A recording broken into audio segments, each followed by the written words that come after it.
Brought to you by Missouri Operation Lifesaver.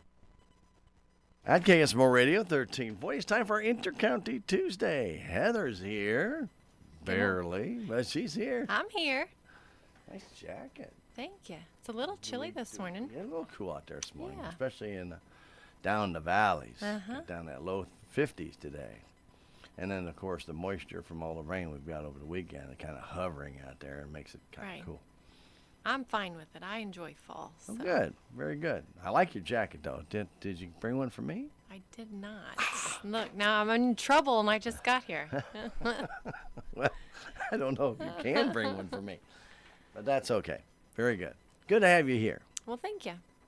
It seems like just about a week and a half or 2 weeks ago we talked. I know. Strange, isn't But, it? yeah, it seems kind of quick. But that's all right. We don't have lots to talk about. We got enough to talk about, though, to keep it going. Well, first off, everybody's thanking Intercounty for our discount on the last bill. Absolutely, yeah. So the discount is a reflection of our members' usage.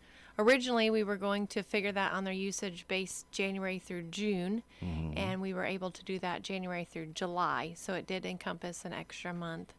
But as long as you had service with us from January, or at any point, January through July, then you will see a discount on your bill. And our board approved $1.5 million in discounts. So your portion is going to be reflective of your usage. Okay. Which means if you paid a higher electric bill than I did, you're going to receive a larger discount than I do. Okay. Very good.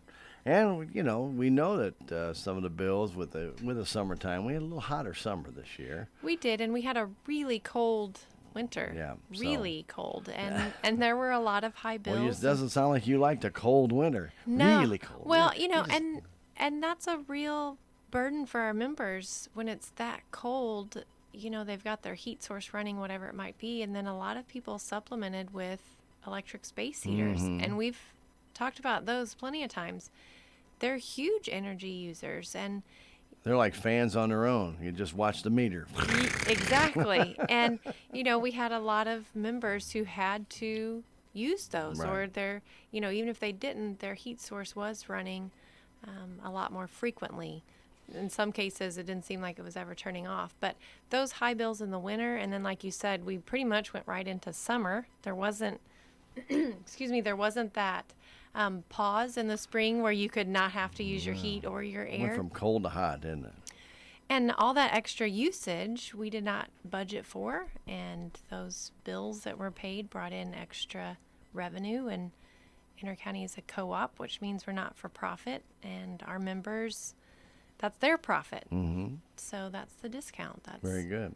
Yeah, that's and we their always money. remind people, as Heather was talking about, using auxiliary sources to cool, to heat, need to look at those very intensely. Now, we do know some heat pumps, when it gets extremely cold, they have an auxiliary heating source. Right. And sometimes, if that is electric, that can really, depending on how cold it gets, if it gets -10, that's going to run and run and run. So, you need to understand when it gets super cold, auxiliary sources, there's nothing wrong with them, but you do need to know that there's going to be an increased charge for those Right. auxiliary sources. Because they're not as efficient. Exactly. And they are necessary to use. This winter was a prime example. You couldn't not use the auxiliary heat. But now people are starting to buy these room portable air conditioners. All right, and I know they're not like the Is it like a mini split? Yeah, and so they bring them in, and what they do is it puts moisture in the air, and then it cools it down, but it blows a colder air. It has a small little coolant. Okay. Cooling stick, I'll say, just to make it simplified, a cooling stick, that it blows that moist air across this cooling stick, and it provides it to cool a room. All right, well, just like your space heater, that little cooling stick, that takes a lot to cool that stick, okay, as far as electric is concerned. Right. Because anytime you're going to try and cool something down in a warm area, in a warm area, it's going to take a lot of energy to get it colder. So it takes more energy to cool it down, that one little stick out there in the middle, than your A coil inside of your air conditioning to cool your whole house. because that's enclosed. Well, this stick isn't enclosed. It's out open, so it blows this moist air across it, and it gets that room cool. Well, it works. It does the job, just not real efficiently. It's just not very efficient. So again, if you use one of those, look for those changes to your bill. And it's just, I'm saying sometimes you just need to think twice about what you're doing. Get the portable thermostats like we talk about. Get your home comfortable. Instead of wearing sweats in the summer, maybe change to a pair of shorts or something a little bit lighter. Right. That you're going to go around in a t-shirt and some pair of shorts or something. And it make it more comfortable on you. A portable fan, ceiling fans do a great job. Move that air. A lot of people, Heather, don't even know your ceiling fans are reversible to pull air up in the winter, and then pull it back down in the summer. I'm sorry. Try that again. Turn that around. They want to pull it up in the summer and pull it down in the winter because the heat rises. So if you pull your fan to go down, it moves the heat back. Pushes it back down and helps warm you. Yeah. Warm the room. Now you don't want it on high. You don't want it hyper. No, you don't want it on airplane mode, where it looks like actually getting ready to take off out of your house. Just that little nice movement that keeps that air circulating. Pushing the warm air down. We're just trying to help you out with your bills. These are just simple things. If you already have them, even a fan that people have in their home. You can put that fan right by your let's say you have, if you have a floor vent, a floor register, and your air comes on, you can actually put a fan right in front of that, and it'll blow that cold air into numerous locations. Right. So you can do that, and that will help spread that cold air quicker, and it does not warm up as it comes out of the fan. Right. It just blows it quicker. Now, it's going to be not as concentrated because when it comes out of your register, obviously going to get right in that area. It gets pretty cool pretty quick. So now you're actually spreading that out. Actually, in my bedroom, I have two register fans because it's the farthest from the unit. Okay. Okay. So when it first comes on in the summer, cold air's not real cold. Right. And in the winter, the hot air's not real hot. But if you put it on a temperature that's the setting is warmer, it actually starts sucking that air out quicker. So when it first comes on, it's going to feel a little cool for a while in the winter. But in the summer, it's going to feel a little warmer air coming on, but not for very long. It actually pulls that air right as soon as you start your furnace or your air conditioner, pulls that air quicker to those areas, and then it stays more consistent through the day. And then, of course, the fan will keep that air going. And then when it shuts off, there's still cool air in those vents. Pulls it right out, and until it's gone, and it shuts off. And those are not very expensive. Well, and make a lot of sense, like in your instance where that bedroom is at the end of the trunk line, all the way, at the end of the house. Actually, I have two end lines. Okay. When we redid our house, one end line comes from the top, and the other end line comes from the bottom. So you've got two. So I got two of them there. So, so I put it on both of them, and it really does a good job. So, those are things people can look at helping keep that airflow moving. Anything to save, and those little fans, they're not on all the time. They don't take a lot of electric. They're small, maybe, 3 volts, 4 volts. They're not much. They're just real small. Yeah, they're very small fans. They don't do a lot. So, but they do enough to get that airflow down there quicker to warm it up a little bit quicker. Because a lot of people will notice, especially in their home if they have a situation like mine, that their living area is going to be really cool and their bedroom's going to be really hot, in that case. So you don't want to have that happen in the summer. Yeah, because a lot of times what happens in that instance is they'll go and mess with the thermostat and they'll kick that air down a couple of degrees so their bedroom's cooler. Well, then you're overcooling the rest of the house. Right, so. And when you go out in the other room and you feel like it's a subarctic... You got to grab a blanket or, like you said, a sweatshirt. Well, it does happen. I mean, this is the way homes used to be built. So, you need to... There are options out there. There are ways to correct those things very affordably rather than tax your system and then increase your bill. Right. I guess that's what we're trying to do. Yeah. Not trying to increase your bill. We're trying to not to avoid. Trying not to do. Yeah. I said trying to do, didn't I? I think, that was a little weird. We'll get another discount if we do that. Anyway. Don't count on it. Don't use a lot on purpose just in hopes that will Yeah, come okay. around. But No. but this winter, in all seriousness, this winter and summer were extreme, and I think our members, they know that without us telling them. They had the high bills that they had to pay. So hopefully this helps a little bit. And if you have not looked at your bill, make sure you take a look at that. Your bills are itemized. It's always a good idea to take a look at that anyway. It's going to split out what your kilowatt hour usage is, what your tax is if you've got tax, what your service availability is. This month it's going to show you what that discount amount is. So Check the graph, though, too. yeah, Because absolutely. you'll see where it was last September and this September on the bill that you received for August. There's a little difference in them. Yeah, little. Well, Yeah. depends. I mean, yeah, it was higher this year. Okay, and as far as your usage was, my usage was higher this year. Mine was too. So we know it had to be a little bit warmer to keep a little bit more comfortable. So no problem, we can do it. All right, very good. So that time of year, though, right now we're getting closer and closer to autumn. We are, yes. What do you recommend? Well, I want to go back just a little bit. Oh my gosh. Well, we'll talk autumn here in just a minute, but we talk about discount and Yeah, we were on discounts. I like it. You got more? And the graphs and taking a look at your usage. I just want to throw in a Smart Hub pitch here. Oh, well, you can do that. I thought could do there was that something I anytime. forgot to talk about. I thought, No, I don't just, know. we've had several members call and ask, hey, well, how do I even know what I use January through July? And we really just have been amazed at how many of our members, as much as we talk about Smart Hub, still do not know or do not use Smart Hub. And so I would encourage you, sign up for a free account. You can access it through your smartphone. It's an app you can download. Just search for Smart Hub in your app store. Or if you don't have a smartphone, you've got a computer and you want to just have an online account that way. If you go to our website at ieca.coop, you can click on the pay bill icon. Looks like a little dollar sign. And if you don't have an account, excuse me, if you don't have an account, instead of logging in, you'll click the little link that says create new account. And then you can go back and see your previous usage. And we talked about the graph, tons of graph options in Smart Hub. You can compare this year to last year or this month to last year this time. A wealth of information at your fingertips. A lot of information. And it's just a free tool that you can use. And you can view your bill, you can pay your bill, you can report your outages. There's just so much available there. So if maybe you've already tossed your bill. You were on cycle 1, you've already got it, you've paid it, you don't have it anymore.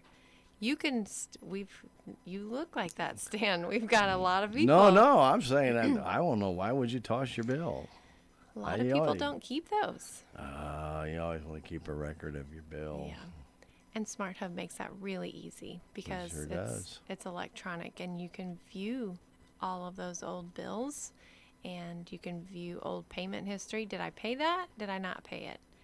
And say you pay with cash, you wouldn't maybe know if you did or not, but you can get on your Smart Hub account and see, oh, yep, that's paid. I took care of that on this date.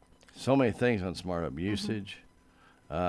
Different things that you'd be surprised at, but you can also report an outage out, correct? Right, yeah. And that's one of the newest features, and our members really appreciate that option because when we have outages, especially in large scale outages, if there's been a weather event, some storm come through and there's a lot of people out, it can be difficult to get through on the phone. Just like any other organization, there's a limited number of phone lines that come in. And if there's a large outage, those are more than likely going to be full and backed up for a while. And we know our members are busy and you've got important things to do, and waiting on hold is not one of those important things you'd like to do. So Smart Hub is really convenient, especially now with this ability to report your outage, because you can open your app, service status, there's an icon that says service status. When you click on that, right away it'll tell you if we already know of an outage in your area or not. But either way, you can click report outage. If you have any specific details, you can type those in. And the really neat thing is, since Smart Hub is linked to your location, when that outage is reported to our dispatch center, which is done in real time, they know exactly where you're reporting an outage for because it's linked to your location. Along those lines, I want to give a little public notice, if you will. Please do not use Smart Hub to report outages for family or friends. That does not work well. And we do have that happen sometimes. I'm sure. And then in the little note section, they'll put, my mom's out of power. She lives on Highway 19. We can't do anything with that. And what it does is it can throw up false outages because we're assuming that your location is out and maybe you live totally different area. So I have to assume Mom doesn't have Smart Hub. Right. In those cases, if you're trying to report an outage for someone else, maybe a family member or something, encourage them, first of all, to get Smart Hub and be able to do that themselves. But you'll have to call in a situation like that because if you report it through your Smart Hub, we're going to put your location down as out. Right. So please don't use that app to report other people's outages. And we do have a lot of areas in Denton County, Shannon County, etc., that don't have access to internet, so your cell phone may not work. So, I mean, I can understand where somebody has a landline, they call somebody to do this, and I could easily see how that could happen. Right. If that is the case, just go back the old-fashioned way of calling. Right. And it doesn't happen real often, but when it does, it really throws those things for a loop. Yeah, so you don't want to have somebody else's Smart Hub used to report that outage. If you have no access to the internet at your home, and hopefully soon that'll be there, but right now we just never know. But if you don't have any and you don't have a smartphone or you can't get a signal, and that could happen too. Right. Do the old-fashioned way and just try and call. Right. Just call Intercounty. And that number is easy to remember, right, Heather? It is. Okay. Our toll-free number is 866-621-3679. And you can call that to report your outage, but you can also use that for anything else you might have questions about. Right. So keep that number handy just in case. And if you do have your Smart Hub at your home hooked to your electric, and obviously if your electric goes out and your computer goes out and you don't have a battery backup, You're gonna and have your router doesn't work, and I'm trying to go to every situation. You always want to make sure you have enough backups to get that message out. Right. So make sure you have enough battery power on your computer. Make sure you have enough battery backup to be able to send that quick message from your Smart Hub if you have a CPU unit that you're using and not just your phone. Okay, very good. So always things to consider. Yeah. Some good stuff. Smart Hub's a real nice tool to use, and it is. doesn't cost you anything. No, it's free. It's free, and it's really easy to use when you're setting up your account for the first time. Step-by-step instructions, but if you are struggling with setting it up, use that number, call our office, and just say, hey, I'm trying to set this up, having a little bit of difficulty. Can you help me out? Yeah, and help. We'll walk you through it. Simply, not a big deal. Right. Anyway, so, all right, very good. Smart Hub, and it's, I tell you what, it's like having a file system right there at your fingertips. It is. It really it's all right there. It's good stuff. Very good. But one of the things that, in talking about Smart Hub, and we haven't possibly addressed this in a little while, is it shows your usage and shows your bills and shows you everything. And it might be it could be a good determining factor in somebody levelizing their billing, saying, you know what, I'm tired of these jumps. I'm seeing it going from X amount of dollars in the winter, then in the summer it goes up here, or it goes the other way. In the winter, my bill is so high. In the summertime, it's right where I want it. Hey, might be time to levelize that billing. And Smart Hub will show you a real good graph. You can see in those bills that you just take a line, you can kind of draw right through the middle. Right. That's what you'll be paying, as long as you've been an Intercounty customer for a minimum of 12 months. Right. We find your average usage over the past year, so that's why we require you to have been there for 12 months. And we figure that average, we set you at that average, and you pay that amount each month for the next following year.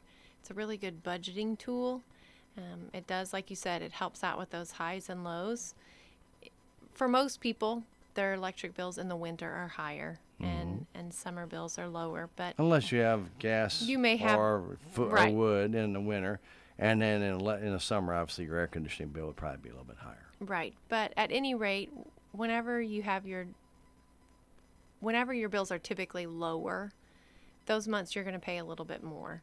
But the months that you typically had high bills, you're not going to have to pay quite as much. Right. And it really helps you to be able to just budget that paycheck, and at the end of 12 months, we'll refigure that. If you've made some changes and maybe that hasn't exactly covered all of your usage, then that amount's going to go up for the next year. But we're not going to require you pay all that has built up all at once. And maybe you've made changes in the other direction, and you've got a credit that's built up, then your levelized billing amount may Goes go down. down for the next year. So it will fluctuate, but only on an annual basis. Right. And it's a nice thing to see instead of coming home, but it doesn't mean you don't stop looking at your meter. Don't stop looking at your bill, because if something goes wrong, and this is another advantage of Smart Hub, Yep. that you can actually see ahead of your bill when something is awry. For example, we had some storms come through the area this past weekend. What if your well got hit by lightning? And that's a really good example because it happens more often than you think. Oh, and you don't know it. It may just be running, and if you're not using Smart Hub or you're not looking at your meter, we have members remind us all the time, well, you can just walk right outside and check your meter. Absolutely. If your meter's right outside. You can. Yeah. A lot of our members do not do that because it's not convenient for them. But by all means, if you want to go out there and check your meter each day, I encourage you to do that. Smart Hub makes that easy because you can pull that up each day and it'll show you what your daily usage was. Does that calculation for you.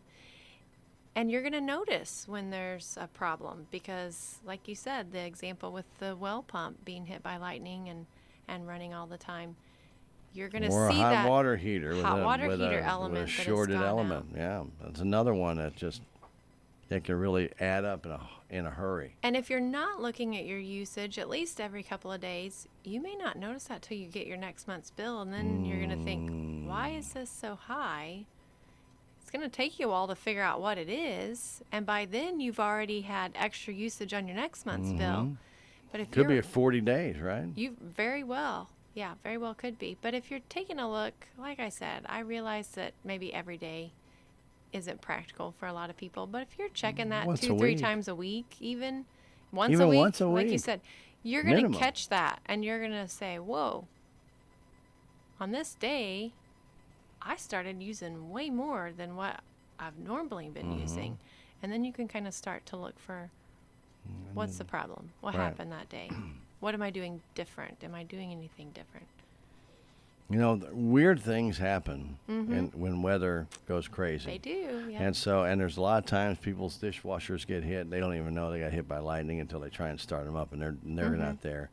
Dishwasher may not be your problem because it won't run just to start to run. I don't think I've never seen one do that, but it might. I mean, I can't say it wouldn't, but if it doesn't stop in 3 hours or something, I think you would notice it. Yeah. But those hidden costs like that, like we're talking about your electric water heater, when those elements, if they short out, they don't have a light. And I often, I remember a long time ago when, that was the first time I remember getting an electric water heater. I remember telling them, why don't you put a light on there? It wouldn't be anything to put a light on there, short out light right on the element. So if the element shorted out, a light would come on, a red light. It's a good idea, Stan. No. You could be making a lot of money I off should that be idea. making a lot of money, but Now you've just shared it with everybody. yeah. Well, I didn't. It's a copyright. It's on a string. okay. I've got a copyright Okay.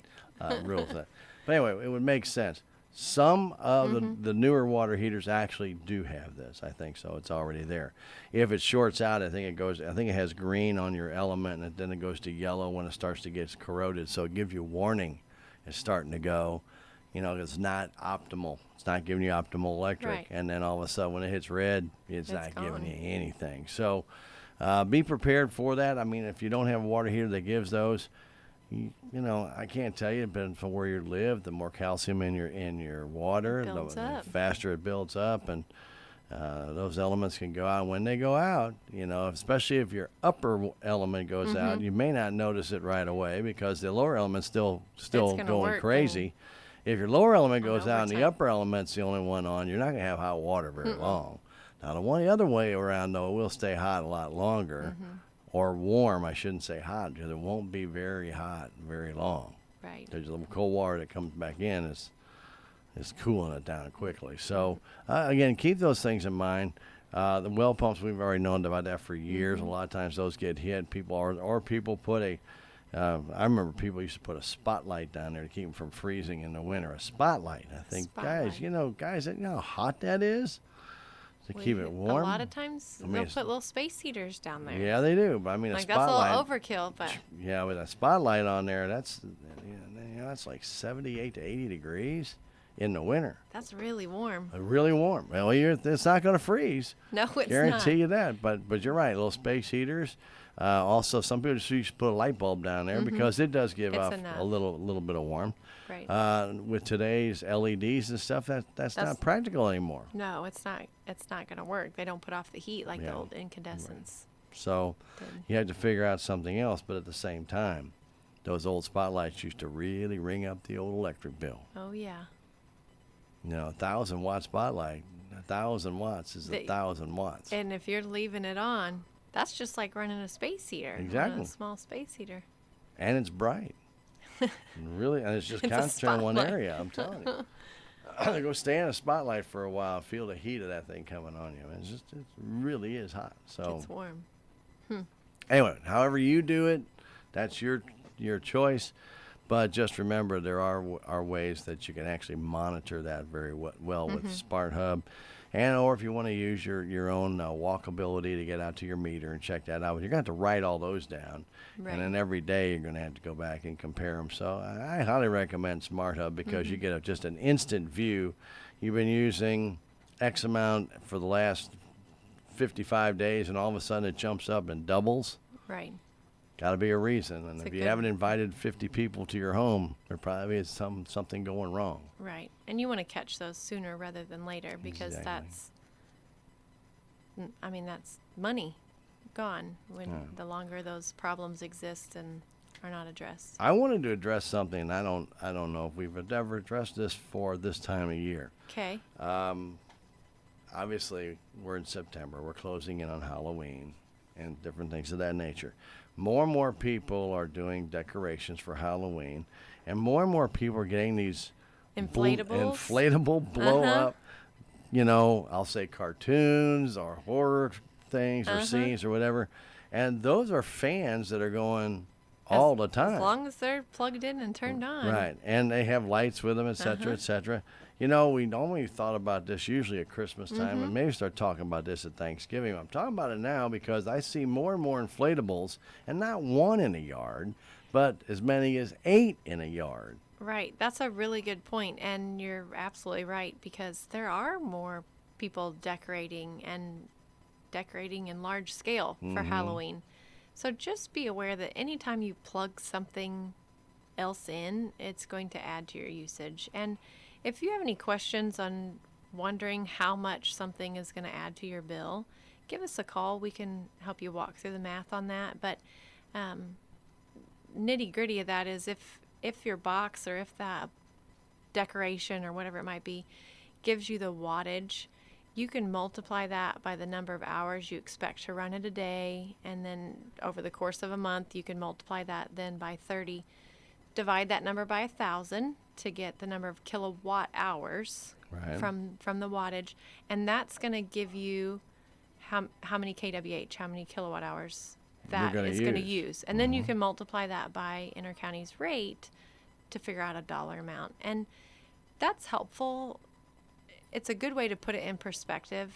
A lot of times members will call, and you're right, this is usually more around Christmas time, but I think we're going to we are seeing this become more of a trend even at Halloween. But I see it at Easter now.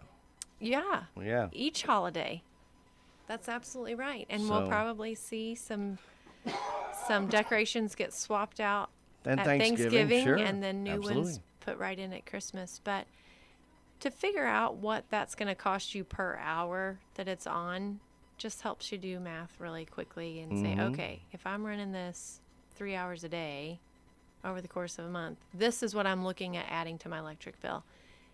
If you're okay with that, then decorate that yard and make it Go fun do it. for everybody. But Yeah. but we don't want you to be surprised. We don't want you to plug that in and then the next month you get your bill and think, how in the world did I use all that? And now how am I going to juggle my expenses to be able to pay for everything I need to pay for? We go right back to levelized billing again. I mean to tell you, it works out. Circled that way. back around, It didn't does. we? It did. And and just in another instance of taking off of the decoration is these people who are buying these home pools, and I just hasten to tell you, a pool is not a cheap investment. We've seen a lot of that this summer. And a lot of people don't understand to keep that chlorine level or saltwater level. Some people are doing saltwater pools right now. That pump has to be going 24/7. Some pumps aren't very big. Some pumps are very big. And those pumps have to go. The water has to be kept coming in. You have to clean the pool. Guys, I'm not telling you not to get a pool, but I am telling you, be prepared, because a lot of people, when they get their pools, then also want to put outside lights around their pool, and voila, you all of a sudden have a couple of spotlights out that way. Now, of course, the LED lights anymore that are kind of spots, or even the CFLs that are spots, where the CFL bulb is in there, but it has a spot location on the outside actually guides it. Still, it adds to your electric bill. And those pumps, though, they can be a nightmare. By the time you see that 24/7 for 30 days, and if it's 100 watts, that's a lot of wattage to use. And most of them are more than that, depending on the size of your pool. Right. And again, that's just kind of working through the expenses of your project and being aware ahead of time. It's not just the purchase price of the pool. Yeah. It's your upkeep, your maintenance. You've got equipment and Do you have a pool? we do not. My mother-in-law and father-in-law have a pool, Do so they take that on for the kids and grandkids, and we enjoy it all summer. I had a neighbor that had an in-ground pool that I got a chance to use, but I had to clean it, and I had to take care of They're the a lot of work. filter, and I had to cut the grass over at their house. But I mean, it was fine. I mean, I enjoyed their pool, but I knew how to operate their pool, and I saw some of their bills come in on and they had the pool was on a separate meter, and this is in St. Oh, Louis. wow. They put it on a separate. It was built way after the house was built, so they didn't want to attach it to the Right. house meter.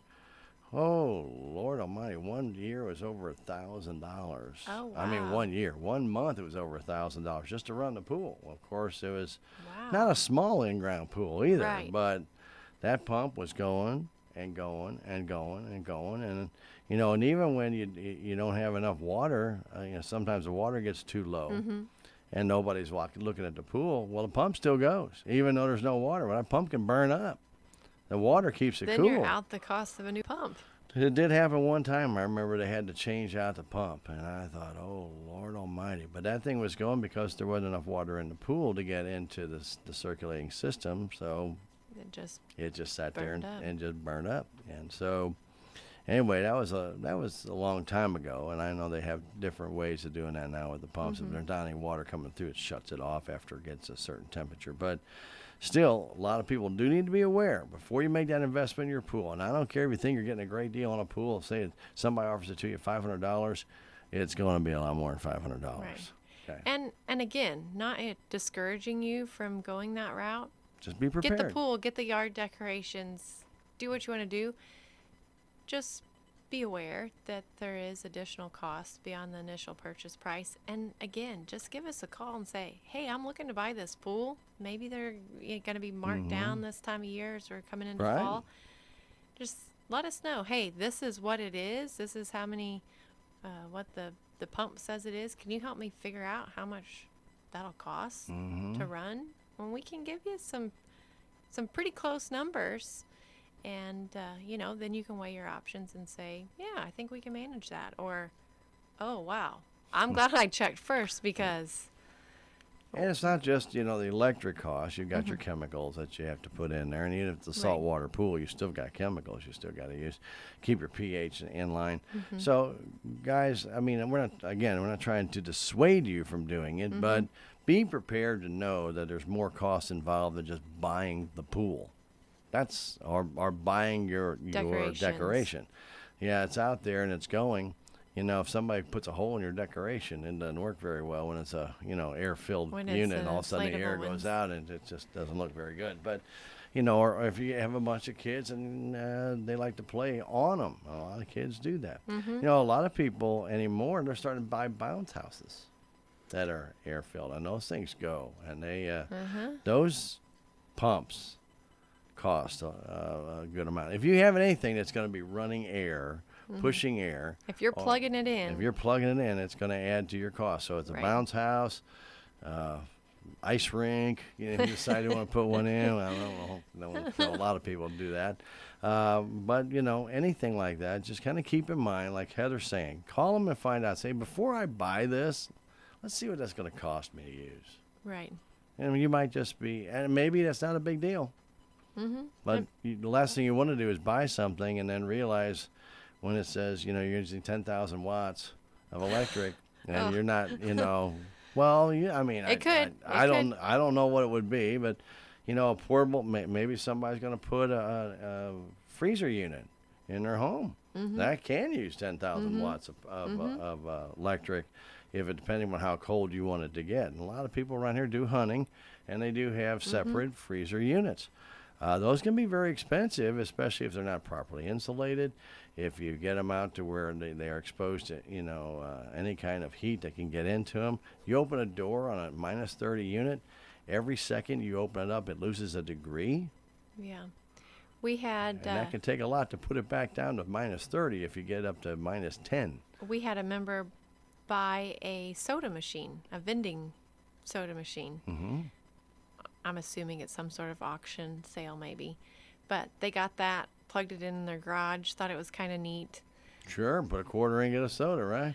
And I don't even know if they got it to where you even had to put a quarter in. I don't remember. But they bought one, put it in the garage. Electric bill went up, noticeably went up. It's a refrigerated unit. Refrigerated unit. In a hot area. In a hot area. And they were only using it a handful of times a month. It was more just kind of the novelty of it. Exactly. And they had no idea that plugging that in and trying to keep that cool was going to cost so much extra on their electric bill. And she said, well, we're unplugging that. That is not. We can put the sodas in the fridge in the house and carry one out when we go. But I mean, really, she had said this last month, maybe twice, 2 or 3 times, did we get a soda out of it. Those compressors need a lot, and as soon as you open the door, as I mentioned, that cold air comes out. We talk about that in your home in the summertime. When somebody opens the front door and the back door at the same time, just whoosh, sucks right through there. You can count on the air conditioning unit coming on pretty quick. Absolutely. To try and recover, because if you do that and create a vacuum through your home like that, it's going to warm up. I guarantee if you leave those doors open for 3 minutes, your air conditioning, everything in your house is gone. So you need to think about things like that. That's why we always try and recommend, if you have an opportunity to go through a door that's not in the north wind in the winter and not in the west in the summer, where the sun's beating right down on there. And as soon as you open that door, out comes the cold and in comes the hot. Simultaneously. It's almost unbelievable. Right. Then you walk inside and it still feels cool. But for the people who are inside, all of a sudden it got hot. It got warmer, and the air's kicking on. And the air's going to come on real quick. So, and what really people, I think, when we talk about these kind of things, what people don't understand, and I know, I'm getting my groceries. I'm just going to leave the door open for a minute. If you have a 36-inch wide door by 7 feet, a lot of air. That's 3 by 7. That's 21 square foot of air going out your door every second that you leave it open for a minute. Every second. It will warm up your house quickly in the summer and cool it off even faster in the winter.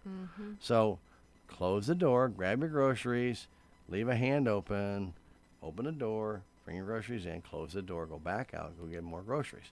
It's a lot easier than leaving that door. I know it's not as easy to just walk through there. Right. But if you don't have a controlled area, and Heather, in some of the newer homes I'm seeing, people are actually taking their garage and building like a separate entranceway into the garage that then goes into their home where it's a controlled area. So that area is actually warmed or cooled, and you can take your groceries and lay them in there, and then keep that door open, and then when they get to their house, then they close this door and they open that door. Sort of like your little lobby here. It's not like a lobby, exactly. It's just a little area where it's a transitional area, so you don't have all that going out into the heat. And I've seen other people actually go ahead and it's not a bad idea. in their garage and actually cool it and heat it like their house. Well, okay. That is becoming more popular. And it is, but as soon as you open that garage door, I'm going to tell you. It's a bigger than a 3x7 door, isn't it? That lets out a lot of air, one way or another. Now, you'll get in, it'll still have that hint of cool, but now, in that case, you can possibly open your door a little bit better because it's been cooled the same way. Conditioned. So your whole house will be adapting to that. But normally people don't have a thermostat in their garage that would come on. But they do on the inside. So once you open that inside door, it makes a big change. Again, we're just trying to save you money, thinking about all the different things you can do or not do that will help you save some money. All right. The rest of the show's yours. What do you want to talk about? That's good stuff. It's good stuff. We went over a lot of stuff. Yeah. Talking about your heating and air kicking on and off and on, go ahead and throw in there. Make sure you're checking your filters. If you don't have to change them, This time of year should be changing them anyway. And if it doesn't always make sense to change them every month, depending on where you live. Seasons. Right, but minimum. But a really good rule of thumb, and we have a lot of members tell us they just do it's become habit. Your electric bill is due once a month. When they pay their electric bill, they check their filter.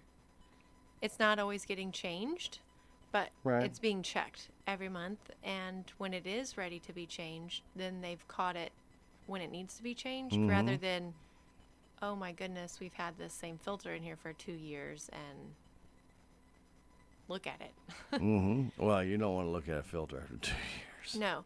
It happens a lot. Well, I'm sure it does. It happens a lot. We've done... And how much harder did that unit have to work to try and suck that air through that filter? Which costs you extra on your electric bill, and eventually, that puts extra strain on your unit, and your unit's not going to last as long. You're going to have to replace that sooner. But we've gone on high bill concerns where members are, a lot of times in the winter, they've got a higher bill. Yeah. And we go out to the home, which is a service we provide, and we try to help find those trouble areas. We have members that didn't even know they needed to change a filter or where their filter was. And it's been in there for years. So I know we kind of joke about the 2-year thing, but it happens, and it happens more than I wish that it did. But check those filters. Yeah. And like Stan said, at least seasonally. Seasonally. Especially when you change from air conditioning to heating minimum. You'd want to change your filter. Then, as Heather is alluding to, a lot of times, if you have animals, you better change it every month. I mean, and especially animals that shed, because if you don't know where their hair's going, I can tell you where their hair's going. It's getting sucked up and going right into your filter. Now, that doesn't sound like much until you go look at that filter and you realize that your golden retrievers now have a golden filter. Yeah. And that is clogging up your airflow to get into there. And it does happen. If you have construction going on or you do different things in your home to where you've got any kind of dust flowing around, change that filter out. If you live on a gravel road. Gravel roads, exactly. Each home is different, and what works for you, how often you need to change it is not going to be the same as me. So just make sure you're checking those. If you do a lot of window opening, because you want to enjoy the outdoor air, and that's fine. I know my mom used to do this all the time.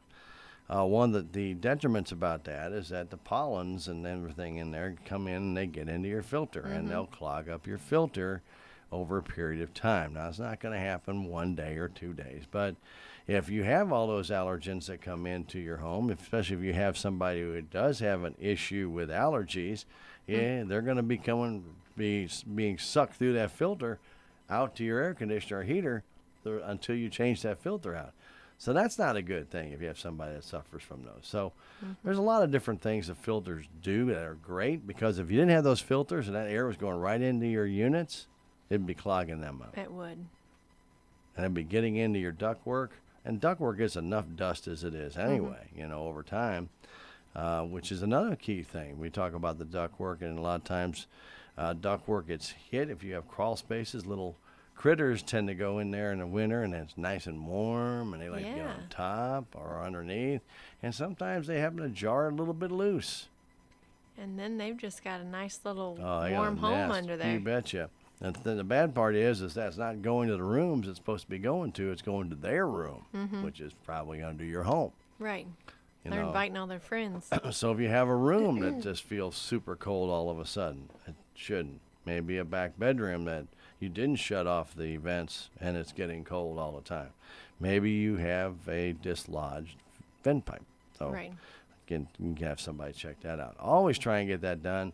Usually when the changing of the seasons, air conditioning season, because in the winter is when the critters really like to get Right. underneath there. And if you've got a crawl space that's easy to access, a lot of homes have a really accessible crawl space, but mobile homes are really a target for critters a lot of times, because maybe the underpinning isn't quite as good as what it could be, and it's easy to access. And like you said, that ductwork is nice and toasty warm to nuzzle up next to it or climb up on top of it. So when that gets knocked loose, that's your money. You're just pumping That's underneath there. So exactly right. when you have a cool room, a cold bedroom, and you can't explain it, think about your ductwork and maybe take a look underneath there and make sure that hasn't been knocked loose. And if it has, get that back together. If it's something you can do, if you need to have someone come in, heating, cooling technician come in and take a look at that or repair those, then Right. it's going to save you money in the long run. And if you have an older home and you haven't had that checked in a while, it might not be a bad idea to have those ducts checked anyway, because they may be leaking air. And your heating and cooling company can come out there and actually tape those back up so that air actually is going to where it's supposed to be Seals going it up. inside the home, and not making that crawl space nice and comfortable, which nobody's down there. Right. And it all depends on your home too. So kind of keep that in mind. If you have ducts up in the attic, same thing can happen, but more than likely you won't notice it as much in the summer as you will in the winter, because everything goes up and all that heat will be up in your attic. So when you go up there, it'll feel like a steam bath, and down below it's just barely comfortable. So kind of keep that in mind too. It can still shift. And we don't talk too much about it, Heather, but there's sonic booms and things that happen in our area. That The can jets come rattle. over It's a from good Fort point. Leonard Wood. That can jar loose. It doesn't have to be a critter. And so if you notice something different about your airflow, get it checked very, very quickly. One of the things that Intercounty has always been really good at is helping people when they're not quite sure, because we're getting almost to the snowbird time, that people start flying out, not really sure what to do with their bills when the winter months hit, and they're going to be gone for an extended period of time. And what do? A lot of times you can just have it paid right out of your account, and that way it saves you from all that. Did I pay the bill? Did I get the bill? Right. What if I don't pay the bill? And who's there if they shut my electric off? No. There's a way around that, isn't there? There's several ways around that. What you're referring to is bank draft. Bank draft. Bank draft, you set that up. You can have it paid directly out of your bank account or charged to a credit debit card. And it's taken care of each month.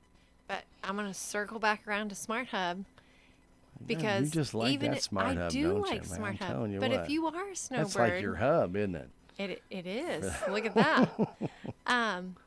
But if you're down Florida, wherever you might be, you can log on to Smart Hub. You're able to monitor that home usage while you're gone because you can see your daily consumption and know if something has gone wrong potentially, and you can see that usage, but you can make your payment straight from there. It's not automatic like the bank draft would be. You still have to remember to log in and do that. But I would encourage you, if you are going to be gone for an extended period of time, to keep getting on there and looking. I would, yeah. So you can. I'd still probably do the bank draft though, because Takes the guesswork out of it. Did I not pay it? Yeah. And you can always stop that when you come back. Right. It doesn't have to be It's not permanent. right.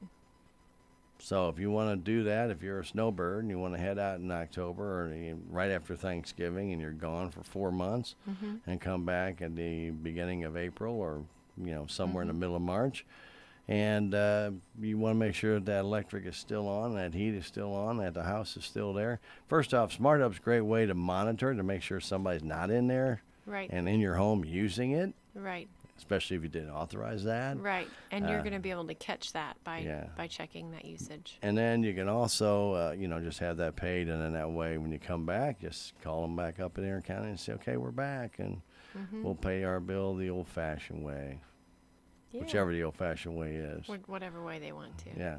Maybe they come in. So what if somebody's on levelized billing? Can they also have bank draft? Yes. And Oh that's my kind of like the goodness. best of both worlds. That's the best of both worlds.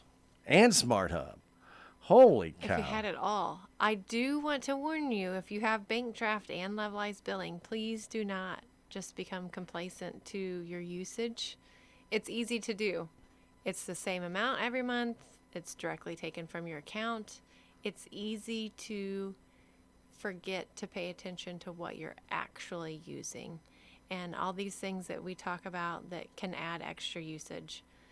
The pool, the space heaters, the spotlight, Jacuzzi that problems that could come up, the water heater element or the well you pump. got.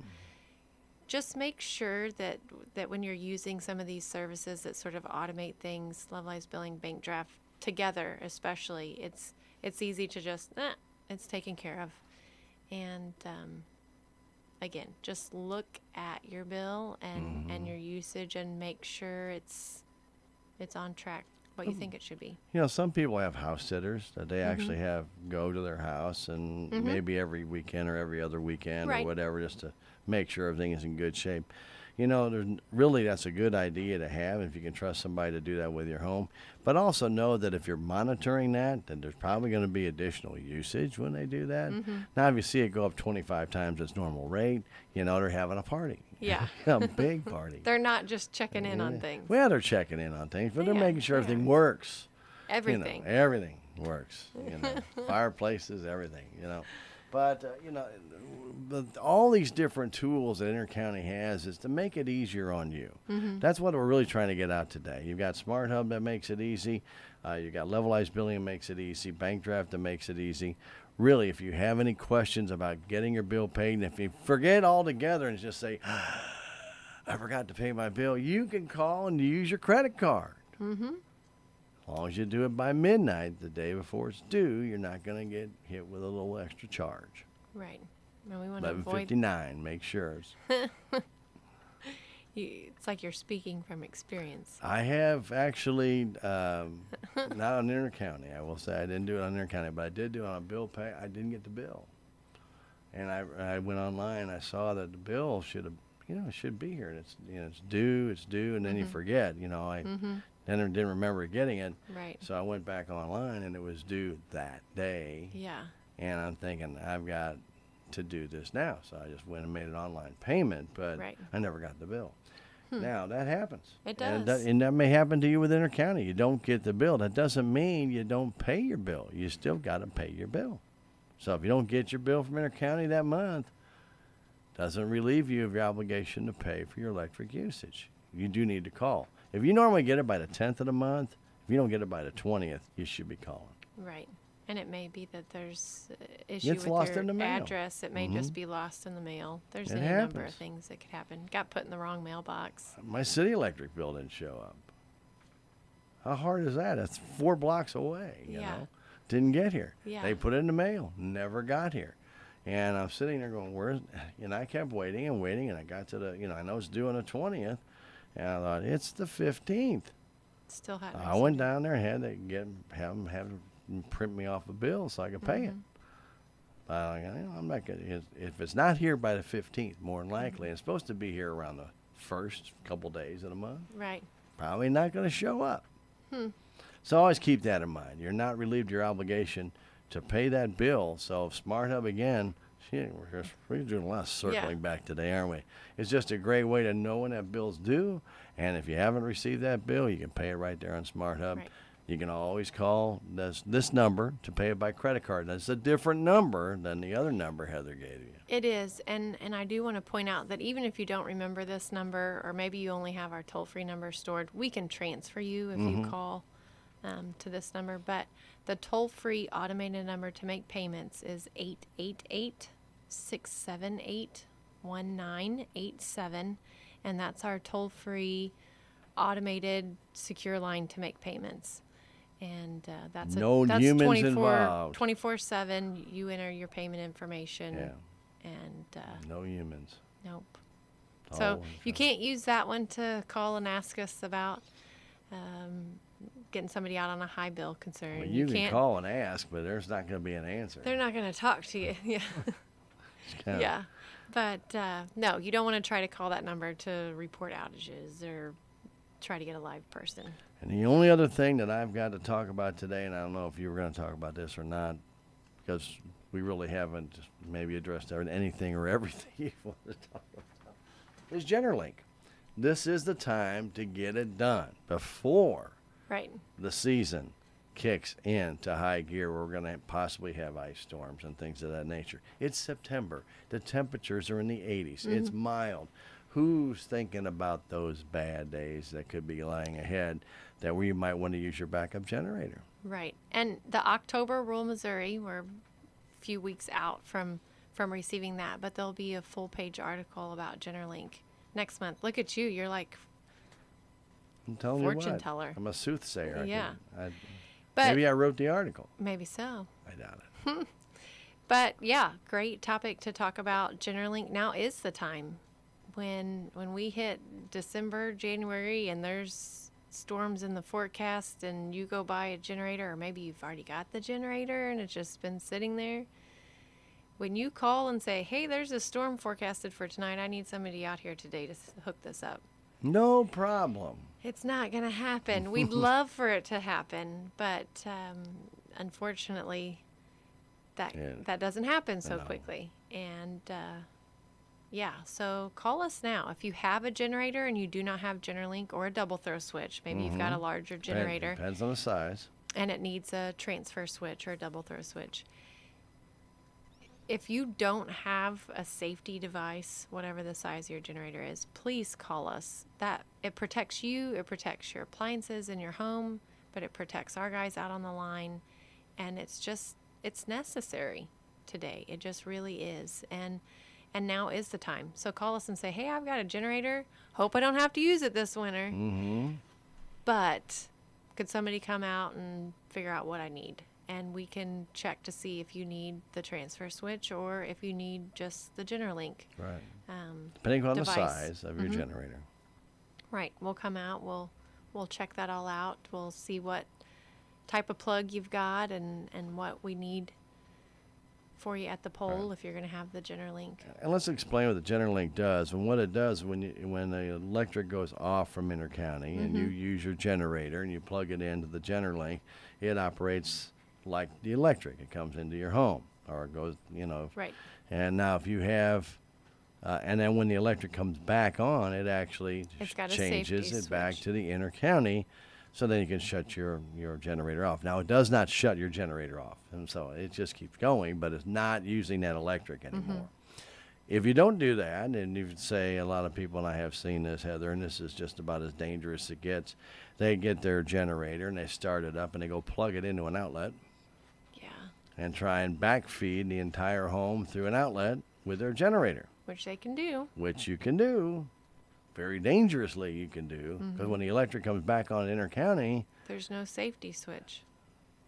They don't know that that's already been activated, and so you can get a fire, you can really hurt the guys on the line if they know that they're close by. You can really do some damage to them. That's actually going back up into the line because the meter doesn't have a repel Right.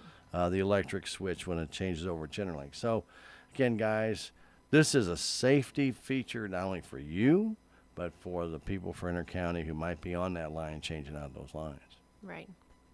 And a lot of times it's not that they intended to do anything unsafe.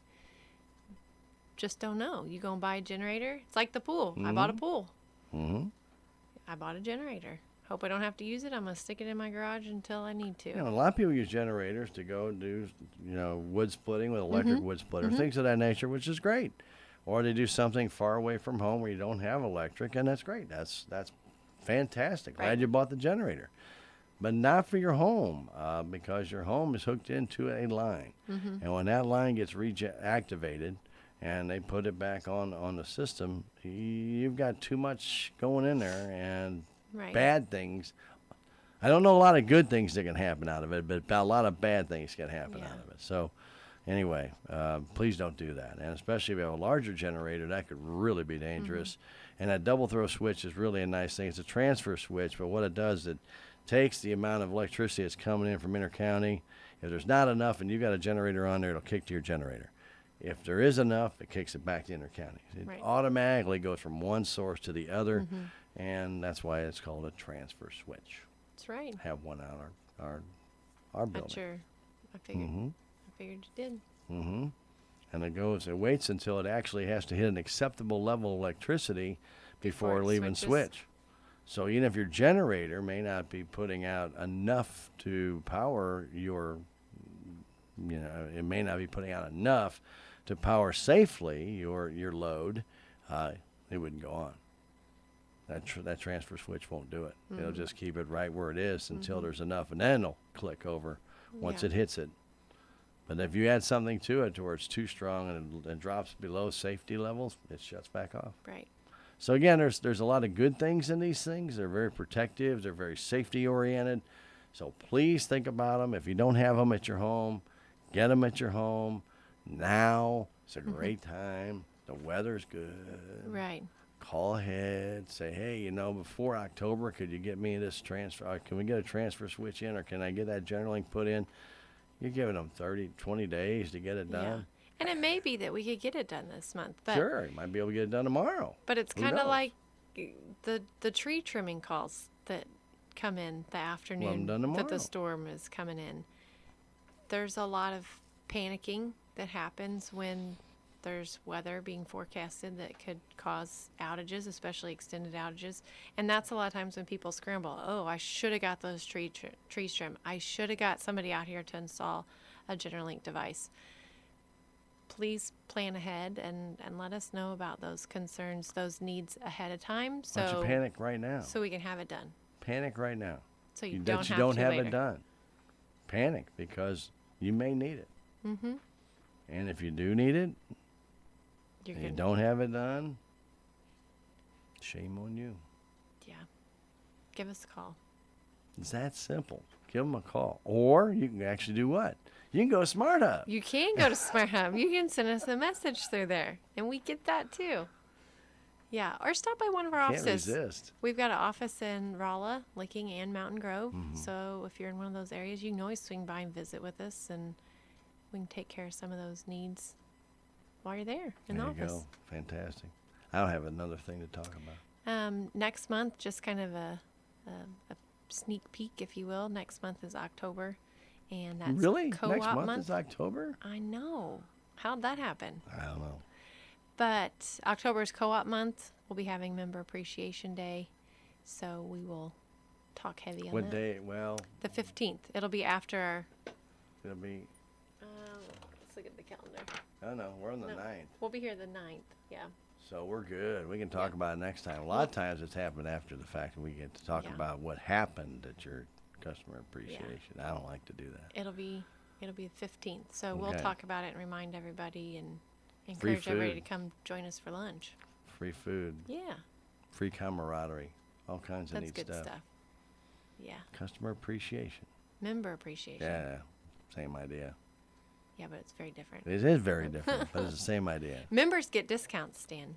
They just got one. I know. Are you gonna get A another customer wouldn't get a discount. No, the customer won't get a discount, not unless you go to a sale item. But this is a discount. Anyway, we do appreciate everybody. Roundup today. Remind everybody Absolutely. about Roundup. Roundup is our charitable foundation, an amazing program, continues to grow. Huge thank you, pat on the back to our members that participate because it really is their program. They fund it, they create it, and without them, there would be no Roundup. And they will be meeting this afternoon. They do. They meet Okay. this afternoon, and they're going to go over applications that have been received during this past month. And remember about your applications, Heather. They are due by the last day of the current month. So, This is September. right. So the applications that were received in August are being reviewed today, and applications that are received this month in September will be reviewed in October. That gives our delegates time to research these applications. They volunteer to be good stewards of that money, and that means when an application comes in, they've got to make sure that it's a legitimate need.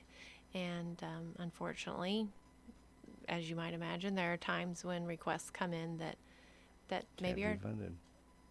exactly that can't be funded. So we have 7 volunteer delegates that do an amazing job at making sure that money is spent wisely, and they meet with those applicants. They discuss needs, priorities. Sometimes, Dan, it's just hard to put on paper what your situation is. And when those delegates meet with the applicants, it gives them a time, first of all, to ask any questions they might have about the application, but it gives that applicant a chance to say, look, this is what's going on. I didn't know how to put it down on there, but here's what's been happening, and here's what I could really use some help with, and this is what my priority is, and Help. Yeah, and that's what the program's there for. So It's like a lifeline. Just throw out a lifeline. It is. It's not to make you, it's not to pay for everything you have. It's just to get you over the hump. right, and I should mention it's not a program that you sign up for to receive assistance on a monthly basis. It's not a program that's used that way. It's a one-time assistance sort of help. An illness, an accident, a job layoff, any number of things Furnace going down. could be what sort of pushes you over the edge, and a family might be at a point to where they're trying to decide, well, what are we going to do without, and we don't want you to have to make that decision. 13,000 people are participating in this program, rounding their bill up to the next nearest dollar because they want to be able to help, and they know their change each month, average is about 50 cents, cannot do a whole lot of good by itself. Nope. But put together, it can do a lot of good, and that's Roundup. That's what Roundup is. And if you need help, please do not be ashamed to ask. That's what the program's for. If you know someone that could use some help, encourage them to apply. If you are participating in Roundup and you're rounding up your bill, huge thank you for your support of the program. If you're not, there are a number of ways you can sign up. Smart Hub, look how we circled back around there again. How did that happen? You can let us know on Smart Hub. There's a place to sign up for Operation Roundup that way. There's a checkbox on your bill if you're not participating that you can just put a little check mark in, and you'll be signed up the next month. You can call us. You can stop by next month at Member Appreciation Day. If you're joining us for lunch, you can say, hey, sign me up for that Roundup program. Do it a number of different ways. Yeah. Heather, great program. I think it was a very informative program. It was. We talked We about a lot touched of a lot. stuff that we normally don't talk about, but good reminders about bank draft, good reminders about levelized billing, and a number of different ways you can utilize it. Obviously, we just barely touched on Smart Hub, but to remind people about that, it's an outstanding program. And if you have difficulty getting that on your computer or on your phone, please call Intercounty. They can help walk Right. you through Don't it. get frustrated and give up, because it is a simple process, and if we can help you through any hiccups during that installation part of it, I think you're really going to enjoy the convenience of having it. So there you go. And of course, too, if you have any other questions about maybe something you heard today or maybe something you didn't hear today and you still think, I need to get an answer to this, feel free to call the Intercounty number, which is 866-621-3679. You can go online as well, even if you're not a Smart Hub customer. You can still, there's a Contact Us location on their website, which is www.ieca.coop. And if you do want to pay your bill by credit card, that's a different number, and Heather has that one on the tip of her tongue. I do. 888-678-1987. It's always a pleasure to have you come by. Thank you. And I really enjoyed this little talk because it was informal talk, but it's trying to bring to light what people are doing. Right. And just how it affects you. So, again, we hope you enjoyed our program today. We always like Heather coming by. And thank we you. do it on the second Tuesday of every month, except last month, which we had You're not going to let me live that down, are you? No. I'm just saying that we will make all different types of arrangements to make sure that we have our inter-county people here. Right. We want this very important to us that you get the information out, whether it's applying to you at the time. Sometimes people sit there and, well, that doesn't apply to me. That doesn't apply to me. That doesn't apply to me. And then we're going to hit one that says, that applies to me. Yeah. Or maybe Okay. it's just you keep it in the back of your mind so that in a couple of years when you're thinking about putting in a pool, maybe you'll say, oh, I remember. I think I might have to go back and do that. Just call them and find out how much is that pool actually going to cost me. Right. Reminds me of an old RAB commercial. What did that actually cost me? Well, if we're breaking it all down here, with having the electric bill and this and the chemicals, like $562,000 for that $500 pool. Well, you got to build the deck and you got to build the lawn chairs and the lights and this and, what? You just never know. But we thank you for coming over and spending some time with us. We thanks do for having appreciate me. all of our friends from Intercounty that come by and allow you to be informed about different things going on with them. We always thank our friends from Intercounty, and they do a tremendous job over there. And remember, you can always stop by their office if you ever have a question, and in That's Licking, right. not that far away, or Rolla, either one, kind of like you're there, or either one's about 28 minutes away, so not that far to go. Now, you may not want to go to one in Mountain Grove. They're an SCA. We don't like people in Mountain Grove. So. Hey, now. I'm just kidding. I'm just kidding. I have some good friends down there. So, but if you happen to be down that way, you're more than welcome to stop in at Mountain Grove Swing as in. well. Yeah, you can't miss them either. And any locations are very easy to find as well.